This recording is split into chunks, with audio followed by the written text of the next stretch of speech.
evening wherever you are watching Oracle Television Network. We are coming to you from China's area, whereby we visited a farmer who grows different types of crops, not only the papayas, dragon fruits and all those, and we'll be getting in touch with him. Mr. Charles, yes. Welcome. Asante sana. Asante sana kwa kutukaribisha. Karibuni Oracle TV to Kimani's farm. Yeah, this is I am Charles. Yes. Charles Mbogwa Kimani. And here we do a few fruits. We have the dragon fruit, we have the papaya, and we also have the apples. Okay. Yeah. Na dhani tutaanzia the dragon fruits. And can you please take us around so that we see the way the crops huwa zina grow, alafu sasa the process tujue ni namna gani. Asante sana. So maybe to the people wale hawajui dragon ni nini. Dragon is a fruit which originated from the US, and so it's very common. Imekuwa common kwa market, even in the Kenyan market. Watu wameanza kuijua, farmers are getting into it, and it's a I can say ni venture yenye inaweza inua mayouth. Okay. So by the way tutembea around tuone yenyewe inakuwa aje, alafu unajua a lot of people will ask questions, hii dragon fruits is there any way yenye na relate na cactus, kwa sababu naangalia inakaa kama cactus plant. So dragon fruit ni iko kwa the cactus family. Yenyewe it's a cactus, but then not the ile cactus unapata huko kichaka tu ovyo ovyo. Yeah. So for the dragon fruit, hii ni matunda yenye imekuja juzi tu kwa market ya Kenya. Kisema juzi that is around 7 years back. Najua kitu ikiwa introduced, ikiwa imekaa for that, hiyo si muda mrefu. Yes, ni very short. Na ndio watu wanaendelea kulearn kuihusu. Okay, so hii ni cactus. Na tunaweza ona tujue hiyo dragon fruit inakaa namna gani. So hii ndio the dragon fruit. Yenyewe this is the fruit. Hii iko na around 1 month. It's 1 month old. Bado dragon fruit ikisha flower, ikisha bloom na pollination take place, huwa ina take a period of 52 to 58 days to harvesting. Okay. Na sasa saizi uko na plants ngapi za dragon fruits? Sasa hii niko na 700 plants. Na sasa naangalia pia iko na stem. Na so how do you harvest, ama unaweza ukatoaje this stem alafu uplant another? So tuanze kwa harvesting. Normally ukiangalia kama hapa nilikuwa ni harvest matunda. Pia hapa nili harvest matunda. So for most people hawajui how to take care of the plant yenyewe. Because normally ukiharvest matunda hivi, if you are planning on expanding your farm, with this unaweza tengeneza the seedlings. So these are cuttings. They are mature cuttings. Yes. So from this naweza tengeneza seedling. Okay. What I'll do, nitakuja niangalie like from the plant, zile zime produce matunda, for example this one. Yes. Hii ndio nitakata. Naweza ikatia pale juu ama hafu. Niende nitengeneze. There's a way ya kutengeneza, ya kuishape. Ndio ukiweka kwa mchanga ina take around 3 months. Okay. Iko ready. Na sasa I can see also iko na stem. Na ni very strong. So is there any specific thing that you use to cut, ama it's just any panga or machete? No. Normally tunatumia hii makasi. Okay. Hii inashindaga kwa mfuko ya mkulima kama you are doing dragon fruit. Okay. So for this one, inawezaga kukata this katikati ya hii stem yake kuna ka very strong stem hapa ndani. Yes. Kagumu. Huwezi kata na kisu. So hii tunatumia makasi yake. Okay, alafu sasa irrigation yake wewe unaimwagia maji? Lazima irrigatiwe. Okay. All plants lazima zinahitaji maji. So normally for dragon fruits they don't need a lot of water. Okay. Inataka tu maji kiasi. So what we do, we check. For dragon fruit utasema utapea maji every week. What we do, we check, unaangalia pale kwa mchanga if iko na moisture. Okay. Kama haina moisture, you can add water. Or unaweza jua na stem yake. Ukiona stem imekaa ni kama inawitha kidogo. For example this one, hii kunayo hapa iko na matunda. This one kwa hii unaona already ina wilt kiasi. So inamaanisha inataka maji. Inamaanisha inahitaji maji. Okay. And then for one post tunapea around 20 liters. At most weekly ni 20 liters peke yake. So what is the effect ukiongeza ama upitishe hiyo that 20 liter ama upunguze? Haya. Kuna ka period inafikaga kuna kwa na mvua kubwa. Kwanza tuanze hapo. Ndio watu waelewe, watu watashangaa mbona raise hizi beds zetu. Yes. It's because of water. Okay. Here itaki stagnant water. So that's why we tuna raise the beds. Alafu after you plant, you need enough mulching. That is to avoid ukipea maji. That is maramob. Okay. So iki happen hii matunda hapa kuna stagnant water ama maji imezidi, matunda huanza kuoza. The stem yenyewe unaona imeanza kuoza. Because this is 90% water. Hii stem yote ni maji. So meaning hii mmea tukiweza inyima maji for a month, kitu itafanya utaona tu imewitha yenyewe. Ukikuja uipe maji inarudi. The stem yenyewe inarudi tu. Na sasa ikioza alafu ikoseshe maji. Juu ya maji mingi. Ikioza inakuaga na kastem aka kenye nilikuonyesha kandani. What it normally does, hii ndio huwa inaoza, hii ya juu. So ikioza inaweza toka. Utakuwa ukiona stem ya ndani. Okay. So in case imeoza like a big part kubwa, hiyo mmea story yake imeisha. Not unless ukate ianze kutoka tena kutoka chini. Okay, na uko na seedbed yake? Yeah, we have a seedbed. We normally sell the mature cuttings. Yeah, well prepared zenye hazitaenda kudisappoint mkulima. At what cost? Right now it's 500 shillings per cutting. Yeah. Maybe tuangalie sasa seedbed. Yeah, no problem. Hai, karibu kwa seedbed yetu. Yes. Hapa ndio magic inafanyika ya dragon fruit. Sasa hapa ndio factory. Hapa ndio factory. Si ndio? Yes. Now hizi ndio the mature cuttings za dragon fruit. Most people hata hawajui dragon fruit mbegu zake zinatengenezwaje ni kununua. Most people wanafikiria inatoka kwa seed ya matunda. But normally inatoka kwa the mature cuttings. For example, tukiwa nawe pale kwa shamba, you've cut this. Yeah. So hii unaweza ukapanda alafu ikue. So for this, hii inaweza mea. Yes. But this is not a mature cutting. Oh, this is very young. Utu ni tu suckers tu. Hizi ni suckers ndogo. It's very young. So for this one, ukiweza panda hii, it will take 3 to 5 years. Wow, very long. Kupata matunda. Yeah. Very long period. Ina take time. So what is the process of preparing now the seedbed like this? Okay, first you need the cuttings so that you can prepare your seedbed. You also need manure.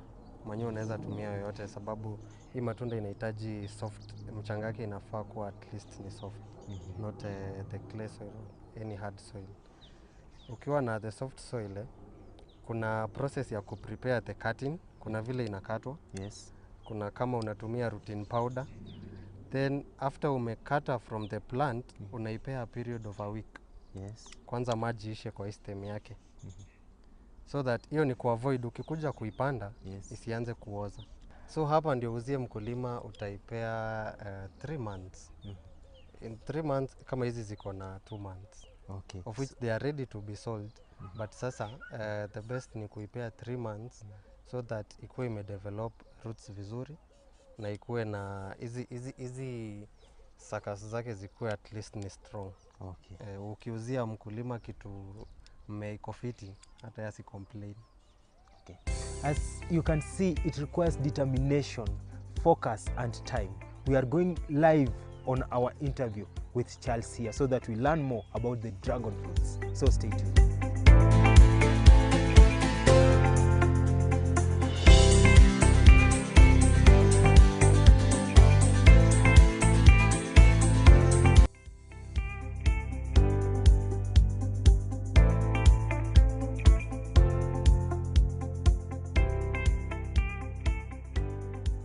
Thank you very much for flouncing Oracle Television Network this time of an hour. Remember that this is the station that strives to build your faith in Christ Jesus. This is the Agriculture Show. My name is Edwin Wanyama, and I'm getting in touch and standing by Mr. Charles, who practices fruits farming. Currently, we are talking about the dragon fruits. Sir, what brought you into farming as a career? Well, I can say passion. You know, when you get into something, yes, and at least you have passion in it, busy yako itadwell. So initially uliamua tu kwenda kwa farming direct ama ulikuwa unafanya other things before farming? Initially I was a mechanic. Yes. I did mechanical engineering. Nikapursue, nikagraduate, nikaingia job ya mech. That is 2022. Nikapiga hiyo job for around 6 months. So naona hiyo time ndio corona ilikuwa inaleta noma. So by then tukachujwa kiasi. Pia mimi nilichujwa. Tulichujwa wengi. Tukaambiwa due to overcrowding tupewe ka break. Corona ikireduce tunaweza rudi job. But then pia mimi kutoka hiyo job nikaona siwezi kaa hivyo. So nilikuwa ninapiga J. Then cause dad alikuwa na shamba. Nikamshow I feel like I want to invest in something. That's when nikaanza trainings online, learn about actually I was most interested in rabbit farming. So nikaona niende training ya rabbit. Nikaendaga training. Kwenda training nikapatana na another fruit. Huko to the same place I went for training nikapatana na kitu inaitwa strawberry. So nikakuwa much interested in strawberry farming. Na tulikuwa na mzae by then. Nikamshow juu rabbit is a bit expensive to start. Yes. Mbona nisianze na hii strawberry? So what was the cost of starting rabbit farming? Actually it was around 150,000 hapo. Because I wanted to do it big. Nilikuwa nataka kuianza ikiwa project kubwa once. So for strawberries, time nilicompare strawberry na the rabbits, nikaona strawberry itakuwa a bit cheap kwanza. Na hiyo ili cost around 30,000. Yeah, with I started with around 100 seedlings. Yes. Yeah. Then what happened to strawberries? So then we changed to dragon. Strawberry kuna challenges zake. The challenges were unsurmountable. Yeah. First of all, labor. Labor yake iko juu. Tukiingia pia kwa maji, inadai maji mob sana. So nikaona inanifinyilia. But then nili struggle nayo almost 1 year.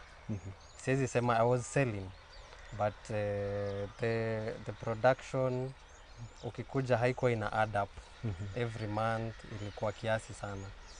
So that's when I opted kuingia into another fruit. Okay, now why did you choose the combination of papaya and dragon fruits? Actually, we started with papaya. So tulikuwa na a few papayas, the hybrid ones, the short ones, called Malkia F1. Hizo ndio tulianza nazo, and tukaona they are doing well. Zilikuwa around 10 plants. Tukaona ziko na production poa. So that's when we opted for papaya. Tukaona kama papaya inafanya hivi, ile ilikuwa tu kama kademo. Tukaona ina do well, tukasema mbona tusiinvest in papaya. Sasa nilipiga research everywhere kujua market ya papaya iko aje. Actually the papaya market is very good. It's very good. Iko poa. But sasa ukifika kwa ground unajua kuna na challenges zake. That's why hizi tulipanda. Unaona zilitu challenge kiasi, production jakuwa poa. Okay, and now talking about I think papaya, we'll talk about them in the second part of this, but let's talk about now the dragon fruits. How long does it take to grow, and how long does it take also for it to produce the fruits? So when you come to dragon fruit, it depends on where you bought your seedlings. or the type of the seedlings you have. Because for the dragon fruit, you can plant cuttings, you can plant them from seedlings, that is from the seeds za matunda. So the difference is, ukipanda from the seeds, it takes around 6 years. 6 Your years. production yanze. That Yes. is the seeds zile za matunda. Hiyo unangoja 6 years. 6 years. Haina shortcut. What? Kuna cuttings. Long period sana. Alafu sasa kuna cuttings zenye zinakatwa from mature plants. That is wale watu wameharvest matunda au ndio wanaweza kuproduce the cuttings. Okay. Only from the mature plant. Now from the mature plant una expect matunda after a year. A year. 1 year to 1 year and a half. So this period ni uncomparable between the two. 6 years, 1 year. Yeah. Now, how many varieties are there? There are many varieties, but the common varieties, that is the, let me use just the color instead of mentioning the names, the deeper names. Yeah. Kuna the yellow, either golden isis or the other ones, the yellow variety. There is the Moroccan red, na kuna the white variety. So currently kwa market the most common ni the red variety. The red. Yeah. Na sasa difference yao ni gani? How will you know this is the red? Well, you will know by the fruit. Okay. Because you can compare them. For the yellow variety, matunda yake juu ni yellow, the peel ni yellow, but ndani ni white. For the red variety, it's a bit pinkish, let me say red or pinkish, ndani ni red. For the white variety, it's a bit pinkish, inakuwaga na bright color. Ndani inakuwaga white. And for the white, it's a bit inakuwaga na kasourness ukikula. Okay. For the red, iko na mild taste. It is sweet, but iko mild kiasi. Okay. For the yellow, it is very sweet. Very sweet. Yeah. Na sasa, how will you know? For example, you've bought the dragon fruit and now you want to identify maybe it has gone bad. Utajua aje? Kama umeuziwa mbegu bonoko. Tuseme bonoko. Watu wanauziwa bonoko sahi. Scamming imekuwa sahi Kenya, ikiingia sekta ya farming, watu wanaskamiwa mbaya. Wanauziwa mmea yenye si yenye wanataka. So kujua dragon fruit ni ngumu. But then inataka a bit of experience. Yes. So the best thing unaweza advise mkulima akienda kununua the cuttings ni a visit ile shamba yenye wamekuwa kiharvest ama wamepanda dragon fruit. Yes. Usiende huko, ukienda huko kwa barabara kuokota mbegu ya dragon useme umepata the right variety, you are wrong. Unaweza pata the right ama udanganywe. In case of fertilization and maybe kupalilia, unawekea fertilizer after how long ama after which period of time? So dragon fruit, not just dragon fruit, mimea yote inahitaji chakula. And when I say chakula, I mean the manure. And normally we use only organic manure hapa. So you feed, unafeedigi mmea pale kwa basement, pale kwa base, pale kwa mizizi. When you're planting, for example, one post which is carrying 4 plants, you can use 1 bucket of manure for a start. Yes. Then after a period of around 5 months, you can be adding manure depending na vile mchanga yako iko. You know, there are types of soil, unahitaji kuongeza manure regularly. Kuna ingine you don't really need to be adding a lot of manure. Yes. Yeah. For example, if now you have harvested the fruit, how long does it take to eat for it to go bad?